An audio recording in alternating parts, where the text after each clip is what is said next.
भाई साहब अहमद खान, आखिर आपने यह क्या बना दिया। फिल्म शुरू होने के मुश्किल से 10 मिनट बाद ही दिमाग में कई सवाल एक साथ कौंधने लगते हैं। अक्षय कुमार जैसे स्टार जिनके पास फिल्म की कोई कमी नहीं है, आखिर ऐसी फिल्म करने के लिए क्यों तैयार हुए। निर्माताओं ने किस भरोसे इस प्रोजेक्ट पर करोड़ों रुपए झोंक दिए, और सबसे बड़ा सवाल कि क्या किसी ने रिलीज से पहले इस फिल्म को बैठकर पूरा देखा भी था। इन सवालों के जवाब शायद किसी के पास नहीं होंगे, लेकिन इतना तय है कि दर्शकों को लगभग 2.25 घंटे तक जिस अनुभव से गुजरना पड़ता है वह किसी सजा से कम नहीं है। फिल्म की शुरुआत में ही जॉनी लीवर बताते हैं कि यह वेलकम सीरीज की तीसरी कड़ी है, यानी वेलकम, वेलकम बैक और अब वेलकम टू द जंगल। लेकिन यह घोषणा जितनी स्पष्ट है, फिल्म की पहचान उतनी ही धुंधली है। शीर्षक में जंगल शब्द जरूर जोड़ा गया है, लेकिन फिल्म का जंगल से कोई वास्तविक संबंध नहीं बनता। यह सिर्फ नाम का विस्तार है, कंटेंट का नहीं। सबसे दिलचस्प बात इसकी कहानी है। कहानी का मूल विचार नीरज वोरा के नाम से जुड़ा है, जिनका निधन वर्षों पहले हो चुका है। संभव है कि उन्होंने कोई शुरुआती आइडिया छोड़ा हो जिसे बाद में विकसित किया गया, लेकिन पर्दे पर जो कुछ नजर आता है उसे देख कर लगता है कि विकास की प्रक्रिया कहीं रास्ते में ही दम तोड़ गई। फिल्म में एक अमीर व्यक्ति टैक्स बचाने के लिए ऐसा व्यवसाय तलाशता है जिसमें वह भारी नुकसान दिखा सके।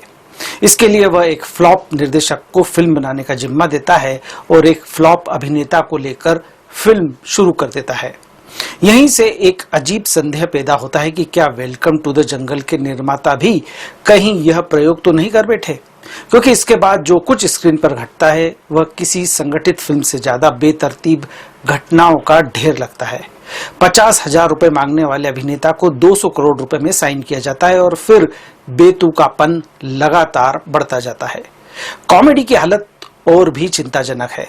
फिल्म हंसी पैदा करने के लिए तोतलेपन, मोटापे, कम कद, शारीरिक कमियों और बोलने की अक्षमता का मजाक उड़ाती है। महिलाओं को कम बुद्धिमान दिखाने वाले प्रसंग हैं, भाषा का उपहास है, और जब इन सब से बात नहीं बनती तो फुअड़ संवादों और अश्लील चुटकुलों का सहारा ले लिया जाता है। सवाल यह है कि क्या 2026 में भी हिंदी सिनेमा की कॉमेडी का स्तर यही रह गया है। हाँ, 2-3 दृश्य ऐसे आते हैं जहां हल्की मुस्कान चेहरे पर आ सकती है, लेकिन वह फिल्म की उपलब्धि नहीं बल्कि दर्शक की मजबूरी है। जब कोई व्यक्ति कॉमेडी फिल्म देखने का टिकट खरीद कर आता है तो वह हंसने की कोशिश तो करेगा ही। ऐसी फिल्मों के बचाव में अक्सर एक तर्क दिया जाता है, लॉजिक मत ढूंढिए, यह मास एंटरटेनर है। लेकिन क्या मास एंटरटेनर होने का मतलब यह है कि कहानी, पटकथा और सामान्य समझ को पूरी तरह खिड़की से बाहर फेंक दिया जाए। क्या आम दर्शकों को इतना कम समझदार मान लिया गया है कि उन्हें कुछ भी परोस दिया जाए और उम्मीद की जाए कि वे ताली बजाएंगे। वेलकम टू द जंगल देखते हुए महसूस होता है कि फिल्म निर्माण की प्रक्रिया में किसी ने किसी को रोका ही नहीं। लेखक ने जो मन में आया लिख दिया, निर्देशक ने जो सूझा शूट कर लिया, कलाकारों ने जैसा चाहा वैसा दृश्य निभा दिए। जहां मन किया गाना डाल दिया गया, जहां जगह मिली वहां एक्शन सीन घुसा दिया गया, बीच बीच में घटिया संवादबाजी भी जोड़ दी गई और फिर यह मान लिया गया कि फिल्म तैयार है। सबसे ज्यादा हैरानी उन लोगों पर होती है जिन्होंने इस प्रोजेक्ट में पैसा लगाया। आखिर किस विश्वास के साथ। उससे भी ज्यादा आश्चर्य उन कलाकारों पर होता है जो इंटरव्यू और पॉडकास्ट में अपने किरदारों, स्क्रिप्ट चयन और सिनेमा की गंभीरता पर लंबी लंबी बातें करते हैं, लेकिन इसी फिल्मों का हिस्सा बनने में उन्हें कोई समस्या नहीं होती। तब सवाल उठना स्वाभाविक है कि क्या वे इंटरव्यू में अभिनय कर रहे होते हैं या फिल्मों में। और अहमद खान, यह शायद इस फिल्म का सबसे रहस्यमय पहलू है। लगातार कमजोर फिल्में देने के बावजूद उन्हें बड़े बजट और बड़े सितारों वाली फिल्में मिलती रहती है, जबकि कई प्रतिभाशाली निर्देशक एक मौका पाने के लिए वर्षों तक संघर्ष करते रहते हैं। तकनीकी स्तर पर भी फिल्म निराश करती है। निर्देशन पूरी तरह बिखरा हुआ है, एडिटिंग में कसाव नहीं है, सिनेमाटोग्राफी साधारण है और कई दृश्य ऐसे लगते हैं मानो उन्हें जल्दबाजी में शूट कर जोड़ दिया गया हो।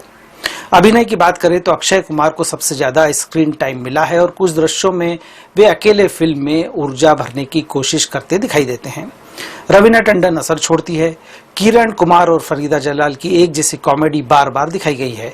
परेश रावल और राजपाल यादव को छोड़ दिया जाए तो बाकी कलाकारों की स्थिति तो एक्स्ट्रा कलाकारों से भी बदतर है। कई कलाकारों को गिनती के संवाद मिले हैं और कई सिर्फ भीड़ का हिस्सा बनकर रह गए हैं। दिशा पाटनी और जैकलीन फर्नांडिस का उपयोग तो और भी हैरान करता है। एक दृश्य में सवाल पूछा जाता है कि उन्हें फिल्म में क्यों रखा गया है और जवाब मिलता है कि ग्लैमर बढ़ाने के लिए। विडंबना यह है कि फिल्म उन्हें इतना स्क्रीन टाइम भी नहीं देती कि वे उस कथित ग्लैमर को पर्दे पर साबित कर सके। आखिर में वेलकम टू द जंगल के बारे में सिर्फ एक बात कही जा सकती है कि यह फिल्म दर्शकों की बुद्धिमत्ता का अपमान है। यह सिर्फ एक खराब फिल्म नहीं बल्कि उस सोच का उदाहरण है जिसमें माना जाता है कि बड़ा स्टार कास्ट, ऊंचा बजट और शोर शराबा ही मनोरंजन का पर्याय है। हैरानी की बात यह नहीं कि वेलकम टू द जंगल खराब फिल्म है। असली हैरानी यह है कि 2026 में भी ऐसी फिल्में बन रही हैं और यह उम्मीद की जा रही है कि दर्शक उन्हें स्वीकार कर लेंगे। इस फिल्म को मैं 5 में से आधा स्टार देता हूं।